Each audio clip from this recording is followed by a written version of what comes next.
Mabilad ako sa araw. Pero malamig. Tapos medyo mahangin pa ngayon. Wala. Kahit sabi mo araw, lamig pa rin. Minsan doon ako umupo sa sa tapat ng pintuan namin. Andiyan yung pintuan namin doon. Kasi nang wala ng araw. Hindi na yung araw. Kanina dapat medyo mga tanghali niyan, maaraw siya.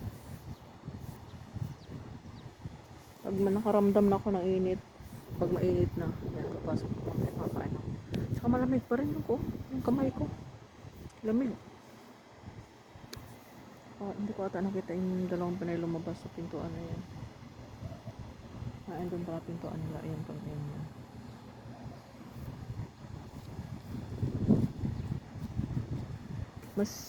Mas tawag, medyo okay pa ngayon dahil maaraw pa. May araw pa pala. Pero pag wala na yung araw mamaya, naku po, manginginig ko na naman sa lamig. Magsusuot na naman ako ng dalawang jacket. Yung suot ko ngayon, 3 pa lang ito napatong. Pero mamaya ang gabi pag pag wala ng araw na, ilang patong na naman itong suot ko mamaya. Pati may adjust. Magsasapatos na ako. Mainit pero maaraw pero malamig. Naalala ko dati nung nandito rin ako sa Saudi. Saan ba kami nun? Medyo probinsya kami nun kaya talagang super lamig doon.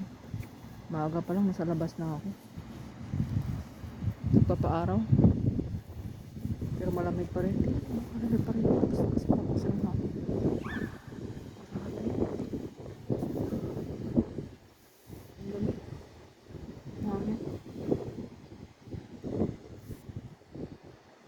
Bata doon sa palaro.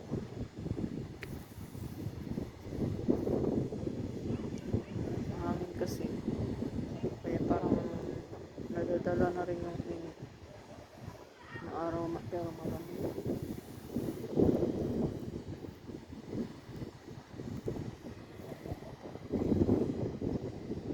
Malaga ko di pa lumabas. Kumain na yun ako hindi. Kahapon hindi masyadong mahangin kaya medyo okay lang yung lamig. Kahit malamig siya, at least hindi siya mahangin. Mahangin na naman.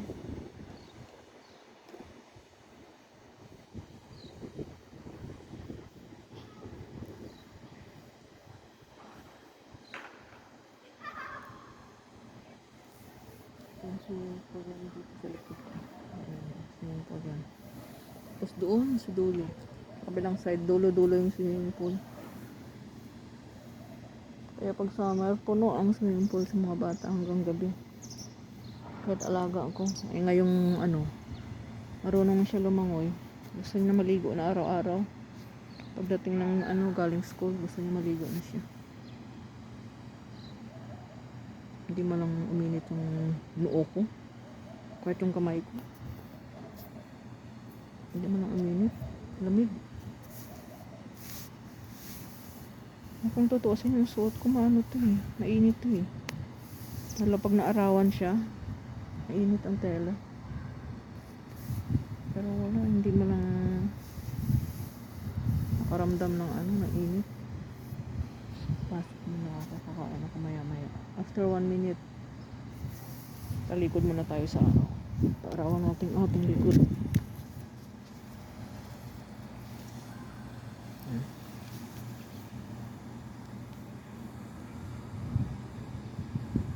Lahat ang lumalabas ngayon.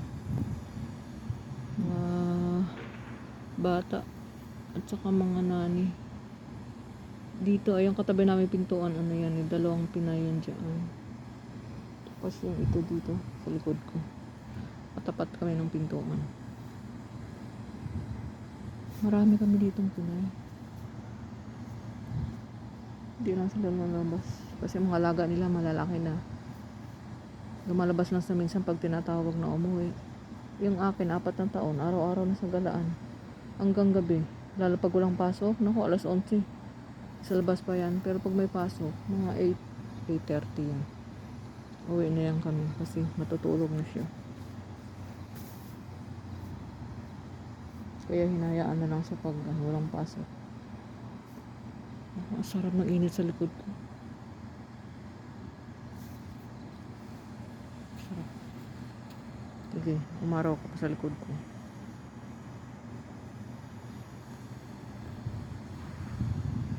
Gusto ko maramdaman yung init sa likod ko.